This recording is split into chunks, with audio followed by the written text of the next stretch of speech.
Price Lord. கர்த்தருக்கே துதிகை மகிமை உண்டாவதாக. நீங்கள்லாம் சர்ச் போய் வந்திருப்பீங்கன்னு நினைக்கிறேன். சர்ச் போய் வந்துட்டு ப்ரேயர் பண்ணிவிட்டு உங்களுக்கு டைம் இருக்கும்போதோ எங்கள் இந்த யூடியூப் சேனலை பாருங்கள். Way to Jesus. நீங்கள் தொடர்ந்து எங்களுக்கு கொடுத்த ஆதரவுக்கு நன்றி சொல்லுகிறேன். இன்றைக்கு கூட உங்களை சந்திப்பதில் மிக்க மகிழ்ச்சி. தேவ செய்தியோடு உங்களை சந்திப்பது இன்னும் அதிகமான மகிழ்ச்சி தான் கொடுக்கிறது. ஏனென்றால் இந்த செய்தியை ஒவ்வொரு பார்க்கும்போதோ இந்த தேவனுடைய வார்த்தைகள் உங்கள் இதயத்தில் மட்டுமல்ல உங்கள் இல்லங்களுக்கும் சென்று சேர்கிறது என்று உணர்கிறேன். அப்படிப்பட்ட ஊழியத்தை கர்த்தர் கொடுத்த கிருபைக்காக நன்றி செலுத்துகிறேன். ஏன்னால் இந்த 2 வருஷமாக தொடர்ந்து இயேசுவின் ஊழியத்தை செய்து வருகிறோம். அது அநேகரை தொட்டிருக்கிறது, அநேகருக்கு ஒரு பயனுள்ளதாக இருக்கிறது. குறிப்பாக அதர் கம்யூனிட்டி கிறிஸ்டின் இல்லாதவர்களுக்கு ஒரு ஆசீர்வாதமான செய்தியாக இருக்கிறது. நிறைய மெசேஜெல்லாம் அனுப்புவாங்க. மெசேஜ் நல்லாயிருக்கு, இந்த மாதிரியே ஜெபம் பண்ணுங்கள், நிறைய கருத்துக்கள் சொல்லுங்கன்னு சொல்லிட்டு நிறைய பேர் வந்து கமெண்ட்ஸ் பண்ணுவாங்க, அட்வைஸ் பண்ணுவாங்க.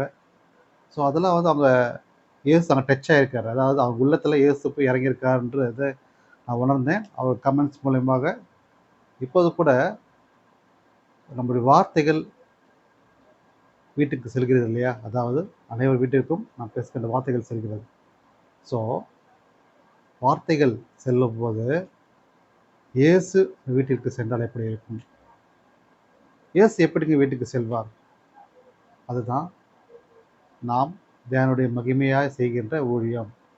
இப்போது நீங்கள் இந்த மெசேஜ் கேட்கும் போதோ வீட்டில் இந்த வாசல் வழியாக, உங்கள் காதுகள் வழியாக, இந்த மொபைல் ஃபோன் வழியாக, டிவியின் மூலமாக இயேசு உங்கள் வீட்டு வாசலில் உட்பிரவேசிக்கிறார். எப்படி? வார்த்தையின் மூலமாக. இயேசு வந்த வீட்டில் என்ற இந்த தலைப்பின் மூலமாக இன்றைய தினத்திலே நான் உங்களோடு ஒரு சிறு கலந்துரையாடல் செய்கிறேன். நீங்கள் நினைக்கலாம், இயேசு எப்போதெல்லாம் வீட்டுக்கு வருவார், இயேசு வீட்டுக்கு எப்படி இருக்கிறாரா இல்லையா, இன்னும் அநேகருக்கு ஒரு கொஷின் மார்க்காக இருக்கும். இயேசு இருந்தால் அந்த வீட்டு எப்படி இருக்கும்? திங்க் பண்ணி பாருங்கள். உங்களுக்கே தெரிஞ்சிருக்கும், இயேசு வந்தால் அந்த வீட்டில் எப்படி இருக்கும். சந்தோஷம், சமாதானம், ஆசீர்வாதம், என்னென்ன விடுதலை. ஸோ இது எல்லாமே ஆண்டவர் கொடுப்பார் இல்லையா. நீங்கள் என்ன கேட்டாலும் அதை ஆண்டவர் செய்வார். ஏன்னா இயேசு அந்த வீட்டில் பிரவேசிக்கிறார், இயேசு அந்த வீட்டில் உள்ளார். இது என்றென்றைக்கு நாம் தங்கும் இடம் என்று வசனம் சொல்வது போல, நீங்கள் அவரை நோக்கி கூப்பிடும் போதோ அவர் உங்கள் வீட்டில் வந்து வாசம் செய்வார். எப்போது அவர் வருவார், எப்படி வருவார் என்று யோசிக்கிறீர்கள்? ஒன்றும் வேண்டாம், நீங்கள் தினமும் ஜெபம் பண்ணுங்க, பைபிள் வாசிங்க, தொடர்ந்து அவருக்காகவே நீங்கள் காத்திருந்து நீங்கள் ஜெபிக்கும் போதோ துதிக்கும் போதோ மகிமைப்படுத்தும் போதோ நீங்கள் உணர்ந்து கொள்ளலாம், உங்கள் வீட்டில் இருக்கின்ற எல்லா வித பிரச்சனைகளும் எடுத்து போடப்படும். கண்ணீரோடு இருந்த உங்கள் பிரச்சனைகள்லாம் சந்தோஷமாக மாறும். உங்கள் கட்டுகளெல்லாம் உடைக்கப்பட்டு விடுதலை பெறுவீர்கள். உங்கள் கடன் பாரங்கள்லாம் தீர்க்கப்பட்டு நீங்கள் கடன் இல்லாத ஒரு மனிதராக மாறுவீர்கள். உங்கள் சுகவீனங்கள்லாம் சுகமாய் மாறும். உங்கள் பலவீனங்கள்லாம் பலனாய் மாறும். நீங்கள் எதிர்பார்க்கின்ற முடிவுகள்லாம் நடைபெறும். இப்படி இருக்கின்ற அந்த சிச்சுவேஷன் தான் இயேசு உங்கள் வீட்டில் இருக்கிறார் என்பதை குறிக்கும். இயேசு இருக்கும்போது எதை பற்றி கவலைப்படணும் அவசியம் இல்லை. ஏனென்றால் அவர் இருக்கும்போதோ அவர் மகிமை அந்த வீட்டில் வெளிப்படும். அந்த மகிமை இருக்கும்போதோ அங்கே அந்த டார்க் மோடு இல்லை, சாத்தான் இடம் இல்லை. ஸோ அந்த வீடு ஒரு சின்ன வீடாக இருந்தால் கூட அந்த வீடு பிரகாசமாக இருக்கும். நிறைய டைம் நான் மெசேஜ் சொல்லியிருப்பேன், தேவனுடைய ஒளி, அந்த வார்த்தைகள், ஜெபம் எங்கே இருக்கிறதோ அங்கே தேவனுடைய கிருபையும் வெளிச்சமும் இருக்கும் என்று சொல்லியிருக்கேன் இல்லையா. ஸோ தேவனுடைய அந்த ஒளி உங்கள் வீட்டில் வாசம் செய்யும், அந்த வீடு பிரகாசமாக இருக்கும் என்று வேதம் சொல்கிறது.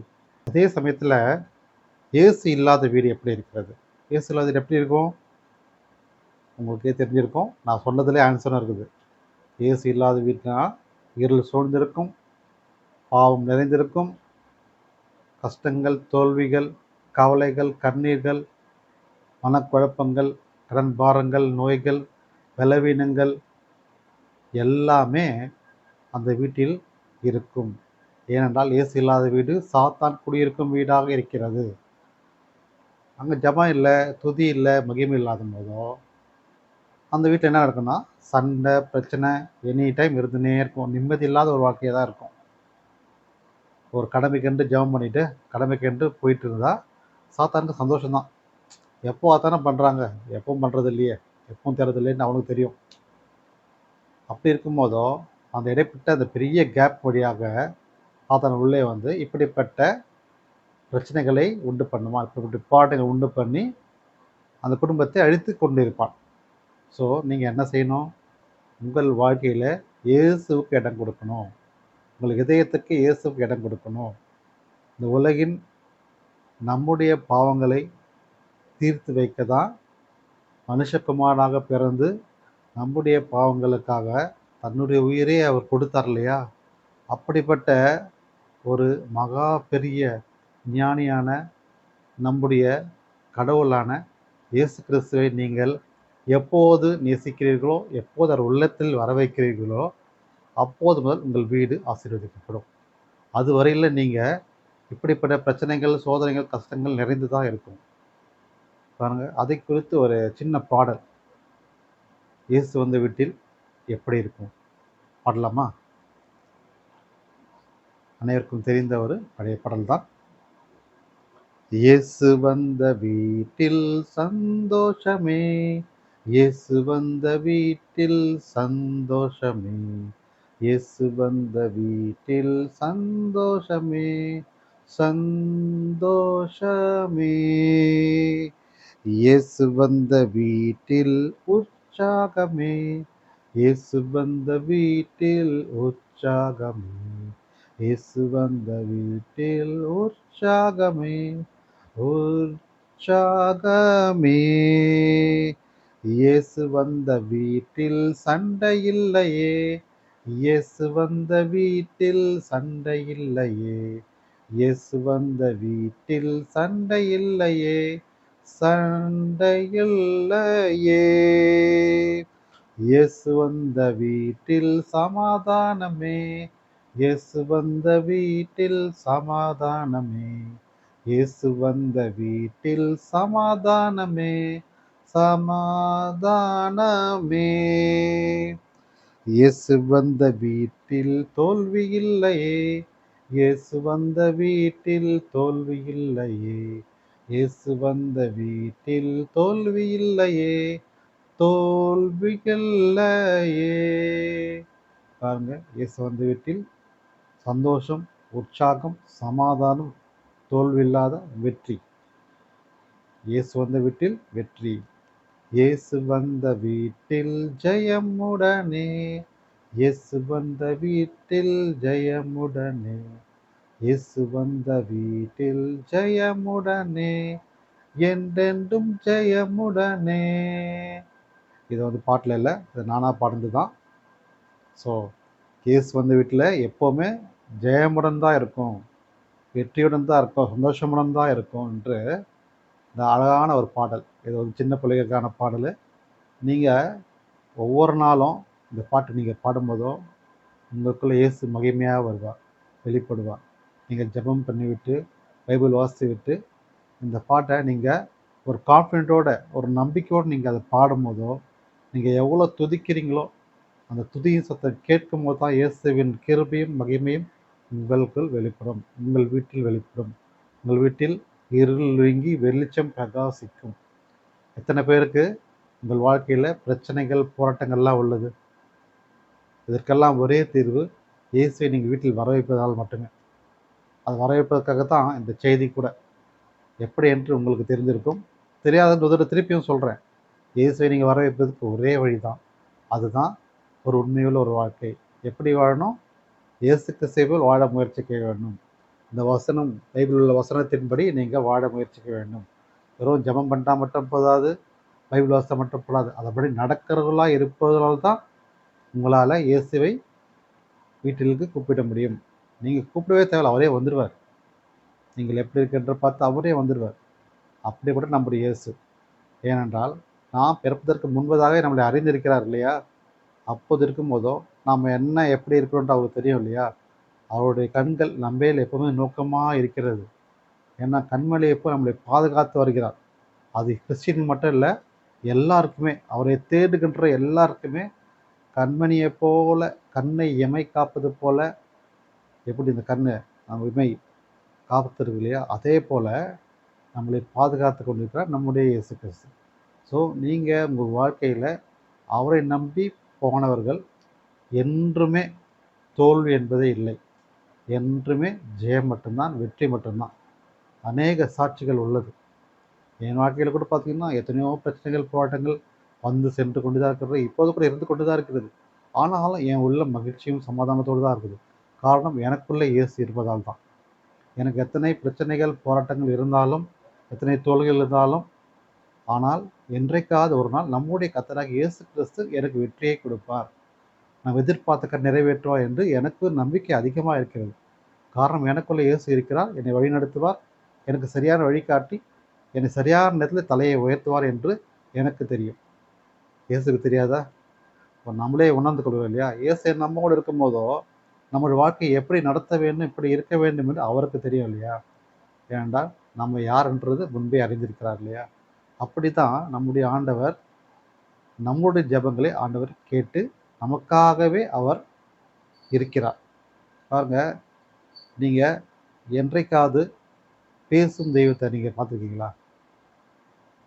பார்த்துருக்க மாட்டீங்க. நீங்க பார்க்கணுன்னா, கேட்கணுன்னா அது ஜீசஸ் மட்டும்தான். அவர்கிட்ட மட்டும்தான் நீங்க கேட்க முடியும். நீங்க கேட்டா அவர் பதில சொல்வார். என்னை நோக்கி கூப்பிடு, நான் உனக்கு உத்தரவு செய்வேன் என்று இயேசு கிறிஸ்துவின் வார்த்தை உள்ளது. நீங்க அவரை நோக்கி, ஏசப்பா எனக்கு வெற்றியை கொடுங்க, விடுதலை கொடுங்க, சமாதானத்தை கொடுங்க, பிரச்சனையிலேருந்து எடுத்து போடுங்க, ஒரு சந்தோஷத்தை கொடுங்க, நிம்மதியை கொடுங்க நீங்க கேட்கணும். நீங்க ஜெபத்தில் கேட்கும் போதோ ஆண்டவருடைய பதில் இப்படி தான் இருக்கும்.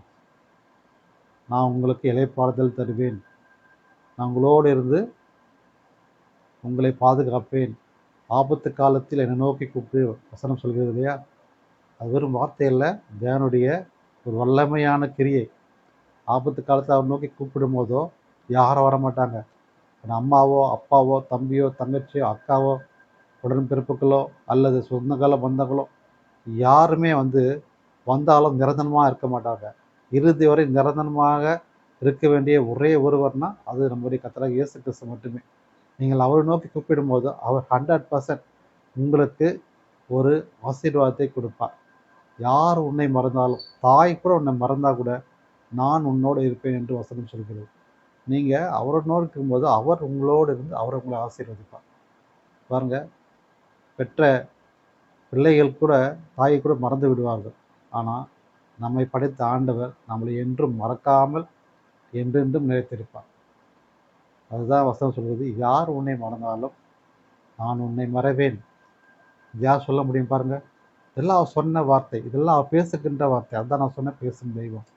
நீங்கள் கேட்க கேட்க இந்த வசனத்தின் மூலமாக, இந்த தேவனுடைய வார்த்தையின் மூலமாக அவர் பேசிக்கொண்டே இருப்பார். ஜெபத்தில் ஒரு விஷயம் கேட்குறீங்கன்னு வச்சுங்களேன், அதுக்கு பதில் எதிர்பார்த்து காத்திருப்பீங்க. அந்த பதில் இந்த வேதத்தில் உள்ளது. இந்த பைபிளத்தை நீங்கள் திறந்து படிக்கும் போதோ, நீங்கள் ஜெபத்தில் என்ன கேட்டீங்களோ அதுக்கான பதில் ஆண்டவர் உங்களுக்கு காட்டுவார். அதை நீங்கள் படிப்பீங்க, அதை நீங்கள் உணர்ந்து கொள்வீங்க.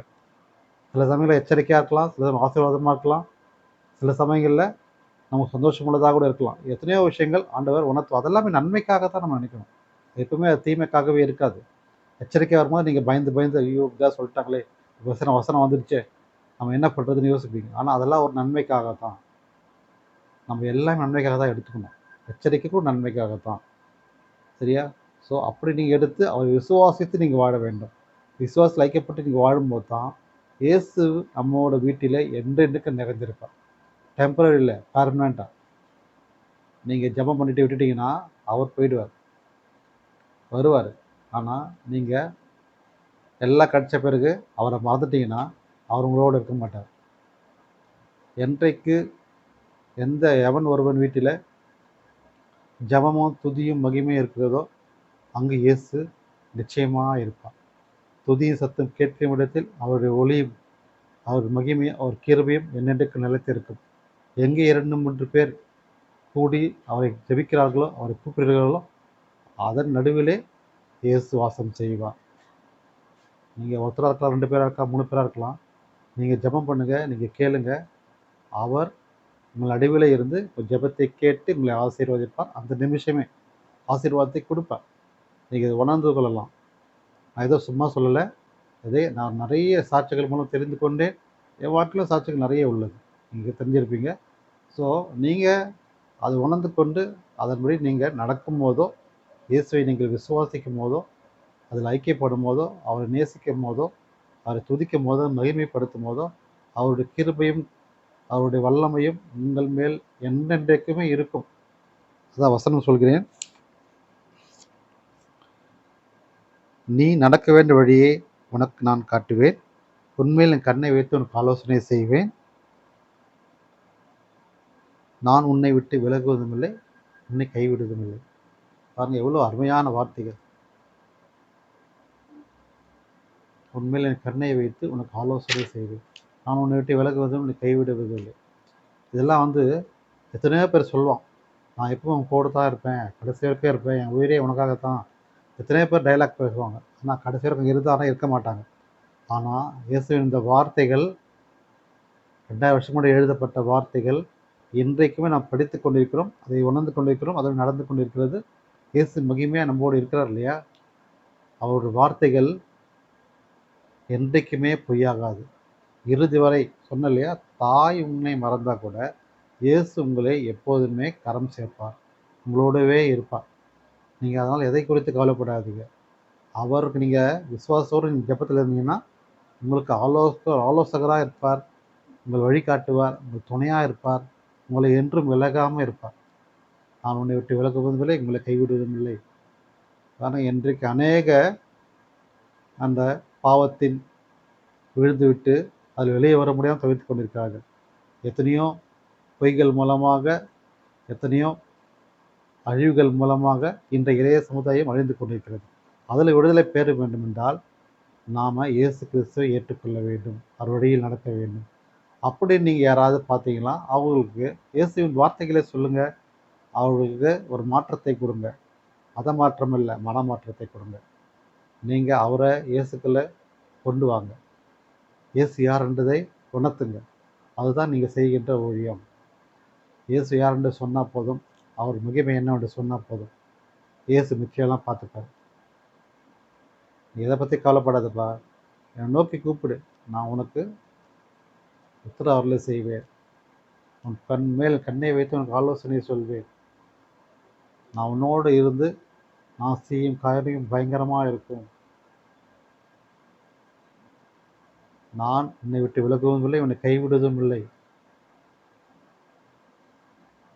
நான் எப்போதும் முன்னோடு இருந்து நான் செய்யும் காரியம் பயங்கரமாக இருக்கு என்று சொன்னார் இல்லையா? அது என்னடா பயங்கரம்னு நீங்கள் யோசிக்கிறீங்க. அது பயங்கரமான விஷயங்கள், அது ஒரு ஆசீர்வாதமான விஷயம்.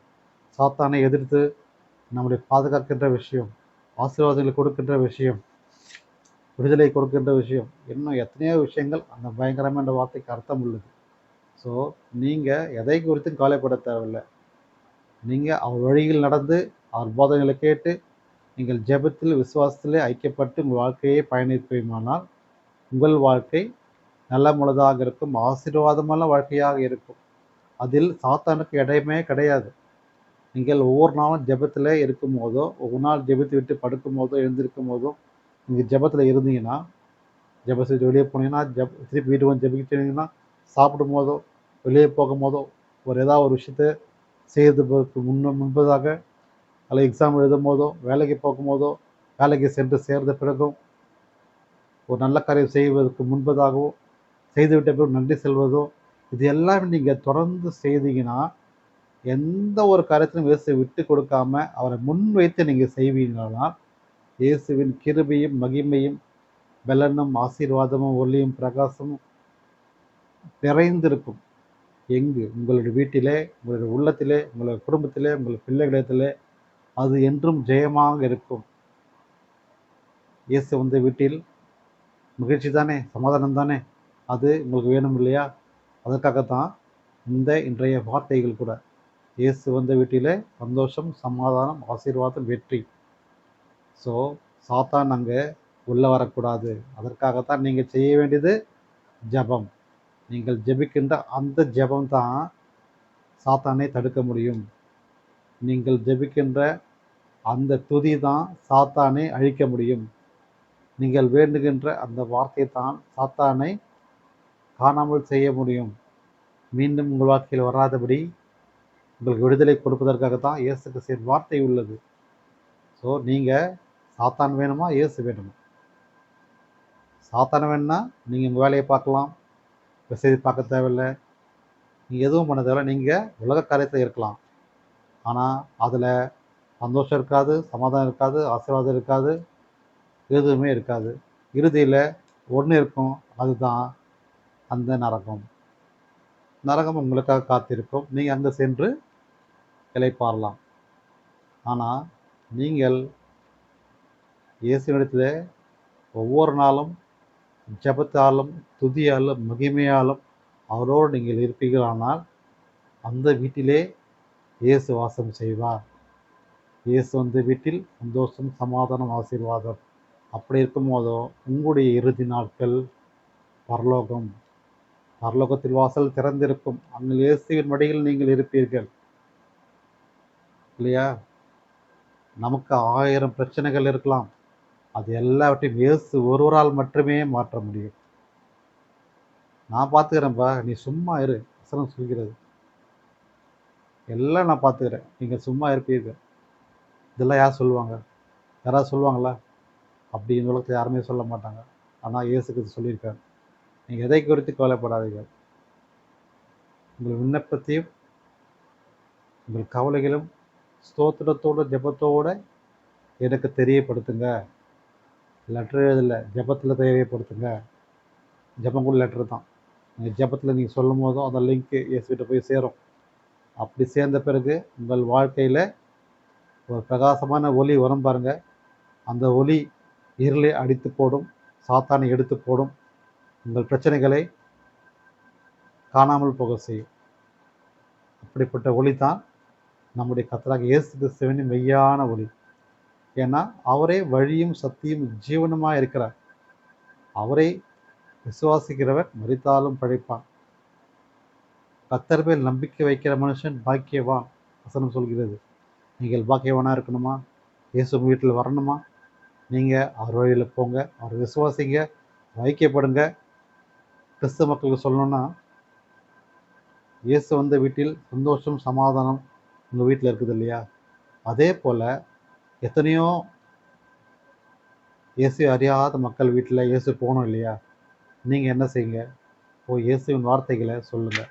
நீங்கள் போய் சொல்லணுங்கிற அவசியம். யாராவது உங்கள் வீட்டுக்கு ஒரு அதர் கம்யூனிட்டி பீப்புள் வந்தால் கூட இயேசுவின் வார்த்தையை சொல்லுங்கள், அவர் மகிமையை சொல்லுங்கள், நன்மையானதை சிம்பிளாக சொல்லுங்கள், அவருக்கு புரிய மாதிரி சொல்லுங்கள். அப்போது நீங்கள் சொல்லுகின்ற வார்த்தைகள் மூலமாக இயேசு அவர்கள் காதின் வழியாக இதயத்துக்கு செல்லும். அவங்க சென்ற பிறகு அவர்கள் வீட்டுக்கு போகும்போதோ அந்த நம்முடைய வார்த்தைகள் அந்த வீட்டில் மூலம் பிரகாசிக்கும். அவர்கள் வாழ்க்கையில் விடுதலை கிடைக்கும். இதை நீங்கள் ட்ரை பண்ணி பாருங்கள். வீட்டில் ஒருத்தர் வந்துட்டாங்கன்னா நம்ம குடும்பத்தின் கதைகளும் குற்றங்களும் குறைகளும் தான் பேசிக்கொண்டு இருப்போம் தவிர நாம் எதை பேசணும் எதை பேசக்கூடாதுன்றது அறிந்து கொண்டு இருக்க மாட்டோம். மற்றவர் எப்படி வேணால் இருக்கலாம். ஆனால் கிறிஸ்தவ மக்கள் கிறிஸ்தவ குடும்பத்தில் எப்படி இருக்கணும்? யார் வீட்டுக்கு வந்தாலும், ஒரு கவலையாக வந்தாலும், ஒரு கஷ்டமாக இருந்தாலும் அவருக்கு ஆறுதல் சொல்வது என்னென்னா நம்முடைய வார்த்தைகள் இல்லை, இயேசுவின் வார்த்தைகள். இந்த வசனத்தை வச்சு நீங்கள் படித்து காட்டுங்க. இயேசுவின் சாட்சிகளை எடுத்து சொல்லுங்கள். அவருக்கு என்ன பிரச்சனையோ அதுக்கு ஏற்ற சாட்சி இயேசு கொடுத்துருக்கிறார். அவர் வாழ்க்கையில் உள்ளது, இந்த பைபிளில் உள்ளது. அதை நீங்கள் சொல்லி அவர்களை ஆறுதல் படுத்துங்க. அதுதான் நீங்கள் செய்கின்ற ஒரு ஊழியம். அப்படி நீங்கள் சொல்லும் போதோ அவர்கள் இயேசுவின் நம்பிக்கை வைப்பார்கள். ஒவ்வொரு நாள் நீங்கள் சிம்பிளாக சொல்லுங்கள். சிம்பிளாக நீங்கள் சொல்லும் போது அவங்க மனசில் டச் பண்ணும். அது ரொம்ப ரொம்ப இம்பார்ட்டன்ட். அப்படி நீங்கள் சொல்லும் போதோ உங்களுடைய ஆசீர்வாதமும் ஆண்டவர் பார்த்துக்கொள்வார். ஏன்னா நீங்கள் ஊழியத்தை செய்ய ஆரம்பிக்கிறீங்க. ஆரம்பித்த பிறகு அப்புறம் உங்களுக்கு என்ன வேணும்? எல்லாமே சந்தோஷம் தானே. ஒருத்தர் வீட்டில் கவலையோடு வந்தால் வீட்டுக்கு வெளியே போகும்போதோ ஒரு மன நிம்மதியோட சந்தோஷத்தோடவே போகணும். அப்படி யார் போகிறாங்களோ இயேசு அவங்களோடு இருக்காருன்னு அர்த்தம். ஒருத்தர் வீட்டில் வந்து அந்த கவலையோடவே போனான்னு வச்சுங்களேன், அப்போ இயேசுவை அவர் உள்ளத்தில் நீங்கள் கொடுக்கலன்னு அர்த்தம். ஸோ இனி யார் வந்தாலும் சரி, அது சந்தோஷத்துக்காக சரி, சமாதானத்துக்காக சரி, கஷ்டத்தில் வந்தாலும் சரி, நீங்கள் இயேசுவின் வார்த்தையே சொல்லுங்கள். அதுதான் தேவனுடைய ஊழியம். அதை நீங்கள் மகிமையாக நிறைவேற்றும். அதுதான் நம்ம ஒவ்வொரு கிறிஸ்தவ வாழ்க்கையின் அடையாளம். அந்த சுக வேண்டதுக்காக, பலவீனத்துக்காக நீங்கள் ஜெபம் பண்ணுங்க. அது ஜெபத்து மேலே நீங்கள் விசுவாசம் வைக்கணும். ஒருத்தர் ஜெபம் பண்ணாங்கன்னா, இவங்க தானே பண்ணுறாங்க, அவங்க தானே பண்ணுறாங்கன்னு நினைக்கக்கூடாது. யார் உண்மையாக ஜெபம் பண்ணி விசுவாசத்தோட அதை நம்புகிறாங்களோ, அப்போது அந்த ஜெபங்கள்லாம் கேட்கப்படும். அந்த ஜெபங்கள்லாம் கேட்கப்படும். அப்போது சுகவீனமெல்லாம் சுகமாய் மாறும். பலவீனங்கள்லாம் பலனாய் மாறும். சாத்தான் நம்மளை விட்டு செல்வான்.